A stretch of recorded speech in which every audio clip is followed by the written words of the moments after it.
थी अजमेर शरीफ से। अफसोस की बात है और हैरत की बात है, इज्जत हमारी तार तार हुई है, घर बुलडोज हो रहे हैं, मॉब लिंचिंग हो रही है, मस्जिद शहीद की जा रही है, मदारिस शहीद किए जा रहे हैं, दरगाह शहीद की। ये कोई देवबंदियों बरेलियों का हदीस का मसला नहीं है, ये वक्फ का मसला है। जो जायदाद अल्लाह के नाम पर है, तुम और हम क्या जवाब देंगे चल के मैदान में? न दरगाहें छोड़ी जा रही हैं, मदरसों पर भी बुलडोजर चल रहे हैं, मस्जिदों पर भी बुलडोजर चल रहे हैं, और दरगाहों पर भी, मज़ारों पर भी बुलडोजर चल रहे हैं। वाह वाह वाह वाह, अब भी उम्मत एक नहीं होगी। खुदा ने आज तक उस कौम की हालत नहीं बदली, खुदा ने आज तक उस कौम की हालत नहीं बदली, नहीं ख्याल हो जिसको आप अपनी हालत के बदलने का। नाजरीन अस्सलामु अलैकुम वरहमतुल्लाह। वक्फ बोर्ड का मामला अच्छी तरीके से आप जानते हैं, जिसके लिए असदुद्दीन उवैसी, मौलाना सज्जाद नोमानी, मौलाना तौकीर रज़ा खां बरेली शरीफ और दीगर उलमा ने हर तरीके से इसको उठाने की कोशिश की है, बताने की कोशिश की है कि मुसलमानों होश के नाखून लो, बहुत जल्द बेदार हो जाओ और उठो, अपने मोबाइल को उठाओ और अपनी राय को ईमेल के जरिए से वक्फ बोर्ड तक पहुंचाओ। लेकिन अभी तक मुसलमान गफलत में सोया हुआ है, जबकि अब कुछ ही घंटे बाकी हैं टाइम खत्म होने के लिए। अभी तक की जो रिपोर्ट आ रही है वो ये है कि अभी तक 41 लाख लोगों ने ईमेल किया है, जबकि जरूरत कितनी है? 50 लाख ईमेल की, 50 लाख लोगों की राय की जरूरत है। लेकिन मुसलमान तो गफलत की चादर ओढ़े हुए पड़ा है, मुसलमान तो होश के नाखून नहीं ले रहा है, न जाने क्या सोच में पड़ा हुआ है।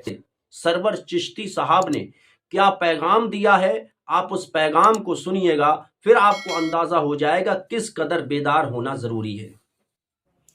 अस्सलाम वालेकुम, मैं सैयद सरवर चिश्ती अजमेर शरीफ से। अफसोस की बात है और हैरत की बात है, इज्जत हमारी तार तार हुई है, घर बुलडोज हो रहे हैं, मॉब लिंचिंग हो रही है, मस्जिद शहीद की जा रही है, मदारिस शहीद किए जा रहे हैं, दरगाह शहीद की जा रही हैं, खानकाह शहीद की जा रही हैं। ये वक्फ अमेंडमेंट बिल 2024 आया, जगह जगह से आवाजें उठ रही हैं कि ये जो QR कोड दिया है इसको आप पंच करें, अपना स्कैन करके डालें, इसको रिजेक्ट करें। आज की तारीख 10 सितंबर 2024 तक, आज तक भी किसी ने वक्फ अमेंडमेंट बिल 2024 के खिलाफ कुल 40 लाख लोगों ने इसको स्कैन किया है। क्यों सो गए? देखो क्यों सो रहे हो मियां, रोड पे तो आना ही पड़ेगा। एक तो वैसे ही तुम लोगों ने बहुत देर कर दी है, बर्दाश्त कर करके जुल्म और ज्यादती सहते हुए। जालिम से बड़ा गुनाहगार वो है जो जुल्म बर्दाश्त करता है। एक डेमोक्रेटिक कंट्री में रहते हो, अपने डेमोक्रेटिक राइट्स का तो इस्तेमाल करो। आप क्यों नहीं कर रहे? एक बात और कहना चाहता हूं मैं आज अपने दिल की, जो मैं कई बार कह चुका हूं, किसी को तो अपना लीडर तस्लीम करो मियां। मैं तो असदुद्दीन अवैसी साहब को देख रहा हूं कि बाप बांगे दौल वो आवाज उठाते हैं, कस के आवाजें उठाते हैं, तौकीर रज़ा खान साहब उठाते हैं, आपके सज्जाद नोमानी साहब उठाते हैं, और भी दीगर हजरात उठाते होंगे। मेरे को अभी इस वक्त उनका नाम ज़हन में नहीं आ रहा है, तो इसलिए मैं माजरत चाहता हूं। आप लोग भी उठाते हैं, लेकिन सब में बड़ी आवाज आज पार्लियामेंट में मुसलमानों की कोई है तो असदुद्दीन अवैसी साहब की है, मौलाना। लेकिन आपको उन लोगों से, सच्चे कायद से मुसलमानों को हमेशा बदगुमानी रहती है। ये मौलाना अबुल कलाम आजाद कह के गए थे, और 1400 साल की तारीख भी है हमारी। तो कोई आदमी आवाज उठा रहा है तो उसके पीछे हो जाओ, उस पर इल्जाम तराशी इतनी कर देते हो कि बीजेपी का एजेंट है, फलां है, ढिमकाना है। क्या किसी पॉलिटिकल पार्टी के लीडर को यह हक हासिल नहीं कि वो अपने कैंडिडेट्स खड़ा करे? अगर कोई कैंडिडेट्स खड़ा करता है तो आप कहते हो बीजेपी का नुमाइंदा है, वोट कटवा दिए। इनको वोट्स मिलते कितने हैं जो इनके कट जाने से कोई नॉन बीजेपी का कैंडिडेट हार जाएगा? तो ये इस तरह की बातें ना करो। बेऐब तो खुदा की जात है भैया, किसी को तो लीडर तस्लीम करो जिसके पीछे चलना सीखो। हर एतबार से वो भरे बुरे हैं, साहिब हैसियत हैं, खूबसूरत हैं, खुश अकीदा हैं, पढ़े लिखे हैं, वेल ड्रेस्ड हैं, जम के बोलते हैं, पार्लियामेंट्रियन है, बैरिस्टर है। आपको क्या फिर कोई ऊपर से आदमी चाहिए कि ऊपर से उतरेगा हमारे लिए? तो यार किसी का साथ देना सीखो। और सोए हुए हो, अफसोस की बात है आज भी नहीं जाग रहा हो, तकलीफ होती है। हमने तो प्रेस कॉन्फ्रेंस करके बाज़ाब्ता ख्वाजा मोइनुद्दीन चिश्ती रहमतुल्लाह अलैह की दरगाह से हम अंजुमन सैयद ज़ादान खुद्दाम ख्वाजा, जो जमीयत खुद्दाम ख्वाजा की नुमाया जमात ने इस एक्ट का विरोध किया है, इसकी मुखालिफत की है, इसको कंडेम किया है, इसको रिजेक्ट किया है, आप लोग भी रिजेक्ट करें। देखिए अव्वल आखिर तो रोड पे आना ही है। क्या अब भी तुम, क्या इतना बेइज्जत होने के बाद भी आप में बेदारी नहीं आ रही है? बड़े अफसोस की और शर्म की बात है। और मियाँ जब कलीदी दरगाह गरीब नवाज की दरबार से इस बारे में आवाज उठ गई है, तो बाकी की दरगाह खानकाह खामोश क्या है? क्यों है? क्या नजराने लेके हाथ चुमा के जेब भरने के अलावा तुम्हारे पास पीर साहिबान फुर्सत नहीं है? शर्म नहीं आती है आप लोगों को? क्या हो गया आप लोग? आपने सुन लिया कि वक्फ बोर्ड के लिए आवाज उठाना किस कदर जरूरी है, किस कदर एहतिजाज जरूरी है। ये आपके पास आखिर मौका है और इस आखिर मौके के चंद घंटे बाकी हैं। इसलिए जिन्होंने अभी तक ईमेल नहीं किया है, अपनी राय नहीं दी है, वो बहुत जल्द से जल्द अपनी राय को देने की कोशिश करें। वरना वो कब्रिस्तान, जिस कब्रिस्तान के अंदर आपकी वालदा, आपके वालिद की भी कब्र हो सकती है, वो मसाजिदें जिसमें आप जाकर के अल्लाह की इबादत करते हैं, अल्लाह की बंदगी करते हैं, वो ईदगाहें जहाँ पर इज्तिमाई तौर पर साल में ईद की नमाज को अदा करते हैं, या वो खानकाएँ जिन खानकाओं के ज़रिए आपकी आस्थाएँ जुड़ी हुई हैं, जिन खानकाओं के ज़रिए से आपकी ज़िंदगी में बहार है, आपकी ज़िंदगी में खुशहाली है, वो खानकाएँ आपके हाथ से निकल जाएंगी, वो कब्रिस्तान आपके हाथ से निकल जाएंगे। फिर क्या करोगे? वो मदारिस, जिन मदारिस के अंदर बच्चे हाफिज कुरान बनते हैं, आलिम दीन बनते हैं, नबी पाक सल्लल्लाहु ताला अलैहि वसल्लम के दीन की इशाअत करते हैं, नबी पाक सल्लल्लाहु अलैहि वसल्लम के फरामीन, अल्लाह तबारक व तआला के हुक्म को हम तक पहुंचाते हैं, वो मदारिस ख़त्म कर दिए जाएंगे, या फिर उन मदारिसों पर कब्जा कर करके फिर टैक्स वसूल किया जाएगा, फिर उसकी कीमत आपसे वसूल की जाएगी। अभी जो हाफिज कुरान बनता है, जो 5,000 10,000 में पढ़ करके हाफिज कुरान हो जाता है, अल्लाह के कलाम को अपने सीने में बसा लेता है, महफूज कर लेता है, वही हाफिज कुरान का खर्च तकरीबन 5 लाख से 10 लाख रुपए तक होगा, जो 10 साल का खर्च होगा।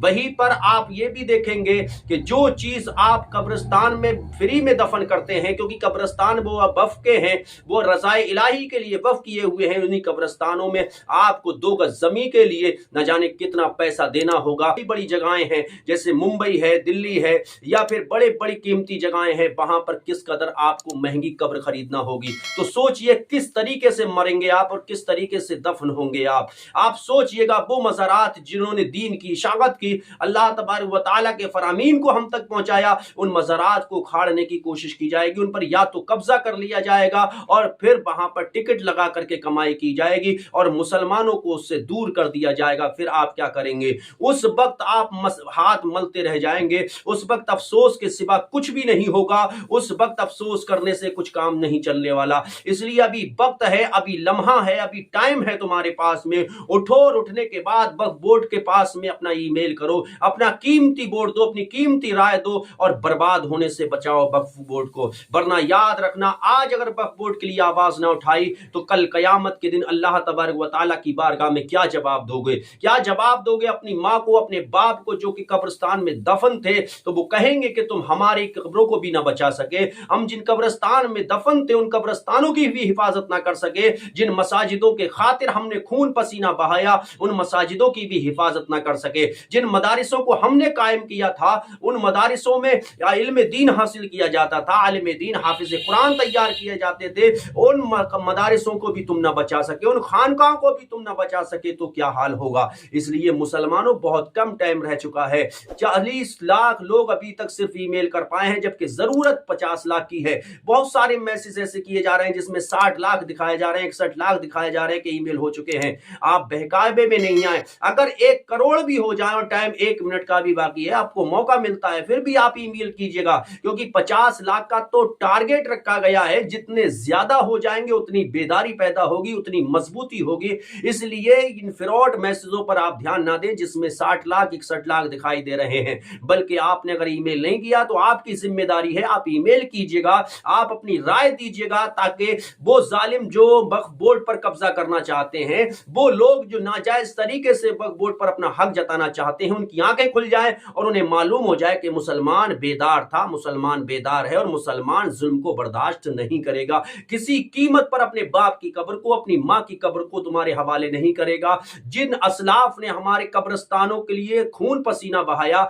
जिन असलाफ ने हमारे मदारिसों के लिए खून पसीना एक कर करके कायम किया है, जिन खानकाओं में हमारे बुजुर्ग आराम फरमा है, हरगिज हम वो तुम्हारे हवाले नहीं कर सकते। इसलिए मुसलमानों, खड़े हो जाओ, एहतिजाज करो, उतरो मैदान में। और ये मैदान में उतरने का मतलब ये संवैधानिक तरीके से, कानूनी तरीके से ईमेल कीजिएगा और फिर अपनी एहतिजाज को, अपनी राय को दर्ज कराइएगा, ताकि वक्फ बोर्ड को बर्बाद होने से बचाया जा सके, वक्फ बोर्ड को नाजायज हाथों में जाने से बचाया जा सके। जो लोग नजरें गाड़े हुए हैं कब्रिस्तानों पर या वक्फ बोर्ड की जमीनों पर, उनके چنگل سے وقف بورڈ کو بچایا جا سکے۔ مجھے امید ہے آپ اس پیغام کو زیادہ سے زیادہ لوگوں تک پہنچائیں گے اور عمل کرنے کی کوشش کریں گے۔ بعض علماء نے تو اس کو اب واجب بھی قرار دے دیا ہے، فرض عین بھی قرار دے دیا ہے کہ ای میل کرنا واجب ہے، فرض عین ہے۔